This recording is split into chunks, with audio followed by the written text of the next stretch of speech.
The movie opens with the harsh depiction of a city that has been left in complete ruin. All the chipped buildings and smoke emanating from them have left the streets eerily empty. The scenes cut to an abusive couple driving away to the nearest airport. Through their conversation, we find out that they're flying to Mexico due to the zombie apocalypse that has infected half the population. The wife Molly takes up some drugs that cause her to barf. Hence, her husband Nick is forced to stop the car in the middle of the highway. Unfortunately, their car breaks down right there, so Nick calls his friend, Jimmy, who was supposed to help them get to Mexico.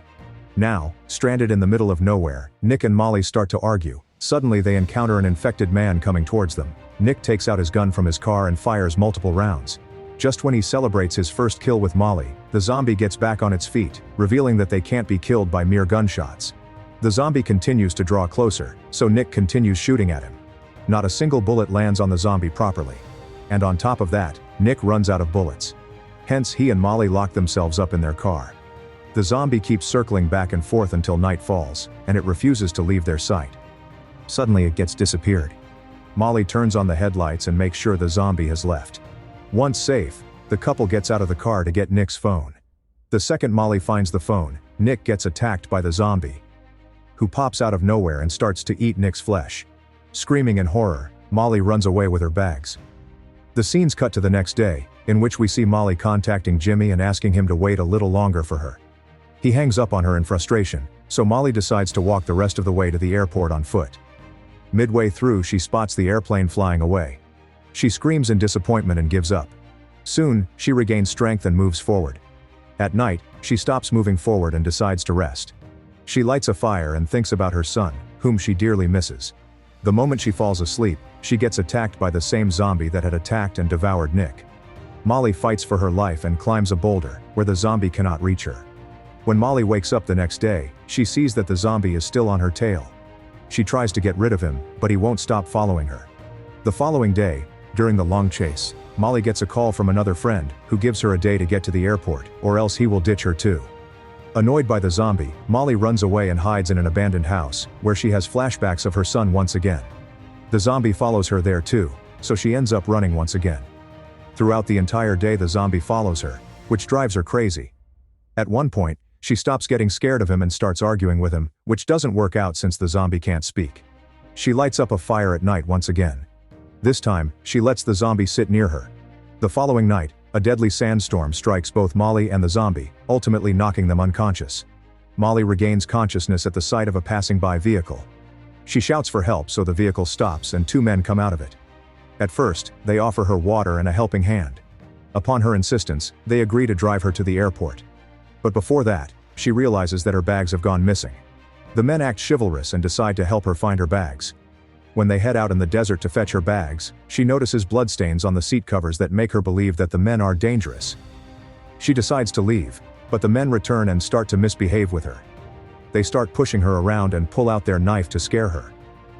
Weakened due to starvation and dehydration, Molly miserably fails to defend herself. Her weakened state allows the men to overpower her. They gang up on her to take advantage of her. Molly starts to scream out loud, which somehow works as a miracle and summons the zombie man, who rises from the desert sand. He appears behind the man, who was forcing himself on Molly, and bites his neck. Seeing the grotesque scene, the other man gets back in his truck and speeds away. A few food items and necessities fall out of the truck and land close to Molly as it speeds away. She is alone in the big desert once more, and the zombie is slowly getting closer to her. She yells at him and tells him to leave her alone, but it's like she's talking to a wall since the zombie is nonverbal. After giving up, she starts to wonder if she should trust the zombie as she observes him. Even though it saved her life, it remains a zombie.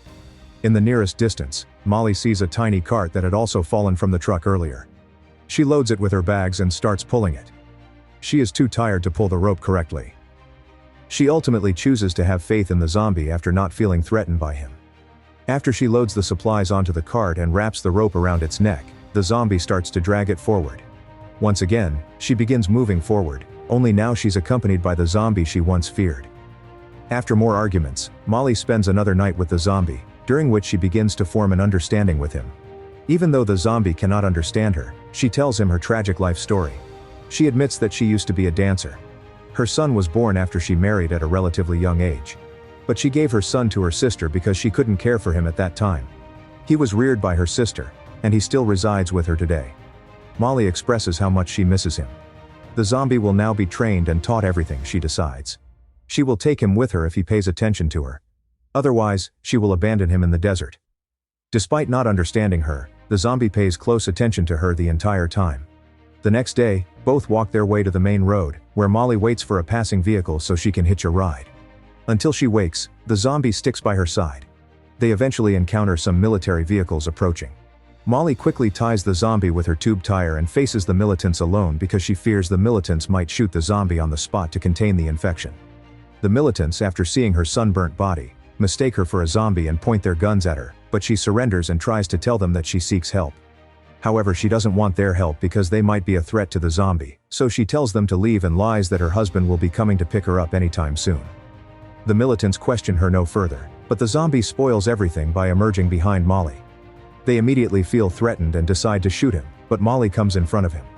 They spare the zombie on Molly's request and leave, assuming that the zombie is Molly's husband. When Molly confronts the zombie, one of the militants shoots the zombie in the leg and drives away. In panic, the zombie bites off one of Molly's fingers.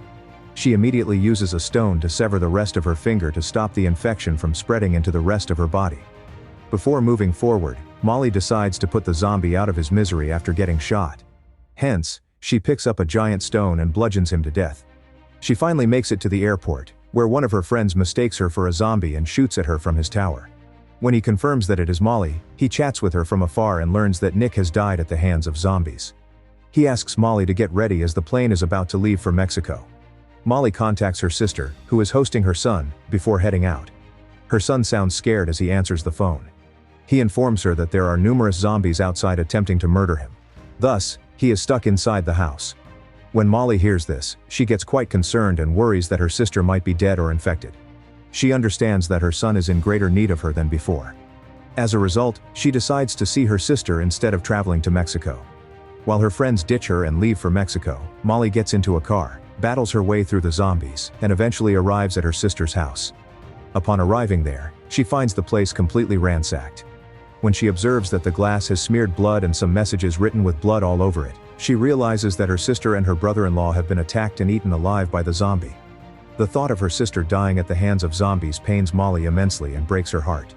She dashes to her son's room right away and discovers him cowering in his tent, shivering with terror. She is ecstatic to see him alive and carries him downstairs, where a large group of zombies is gathered at the door, attempting to enter. She grabs a shovel and tells her son to stay behind her. She attacks and kills all of the zombies as soon as the door opens. She rescues herself and her son in this way by sheer bravery and fortitude. Towards the end of the movie, Molly reflects on the past events while breaking down in tears and realizes that she has learned how to survive after enduring many sufferings for so long. And this is where the movie finally ends. I'm sure you liked the story recap. Please don't forget to like and subscribe for more amazing recaps like that.